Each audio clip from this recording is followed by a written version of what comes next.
ককবরক দিবসের রাজ্যভিত্তিক শোভাযাত্রায় বিশৃঙ্খলা সৃষ্টির চেষ্টার অভিযোগ কতিপয় জনজাতি যুবকের বিরুদ্ধে, যদিও পুলিশ তাদের আটক করে নিয়ে যায়।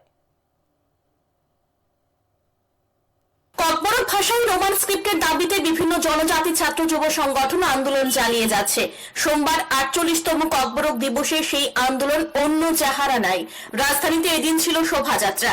সোমবার রবীন্দ্র ভবনের সামনে থেকে বের হয় বর্ণাঢ্য শোভাযাত্রা। অভিযোগ, শোভাযাত্রার মাঝখানে কিছু যুবক প্লে কার্ড হাতে নিয়ে দাবি জানাতে থাকে রোমান স্ক্রিপ্ট চালুর। স্লোগান তুলে শোভাযাত্রার সামনে গিয়ে রোমান স্ক্রিপ্টের আন্দোলনকারীদের অভিযোগ, সরকার ককবরক ভাষীদের রোমান স্ক্রিপ্ট সেটা ধামাচাপা দিয়ে রেখেছে। আজকে ৪৮তম ককবরক রিকগনাইজ ডে হচ্ছে, এখানে সেলিব্রেট করা হচ্ছে, কিন্তু আজ অব্দি সরকার ব্যর্থ যে ককবরক ভাষাভাষী জনগণদের যে ইচ্ছা যে স্ক্রিপ্ট ছিল রোমান স্ক্রিপ্ট, সেটা কিন্তু সরকার সেটাকে দামা চাপিয়ে রেখেছে। তার জন্য আজকে আমরা এখান থেকে এটাই আওয়াজ তুলতে চাই। আজকের দিনে আমরা আনন্দের দিন, কিন্তু আমরা দুঃখের মন নিয়ে আজকে আমরা আমাদের স্ক্রিপ্টের দাবি নিয়ে আমরা আজকে এখানে আসতে হয়েছে।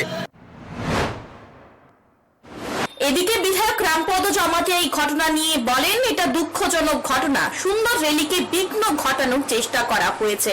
তিনি পুলিশ প্রশাসনের উদ্দেশ্য করে বলেন, বিষয়টিতে শক্তভাবে পদক্ষেপ নেওয়ার জন্য।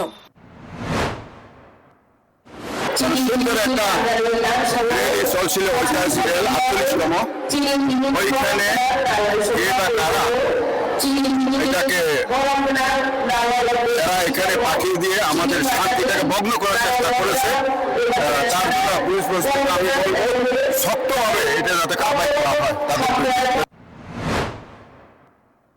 পুলিশ অবশেষে কংগ্রেস ভবনের সামনে থেকে বিক্ষোভকারীদের আটক করে তাদের এডিনগর পুলিশ লাইনে নিয়ে যায়।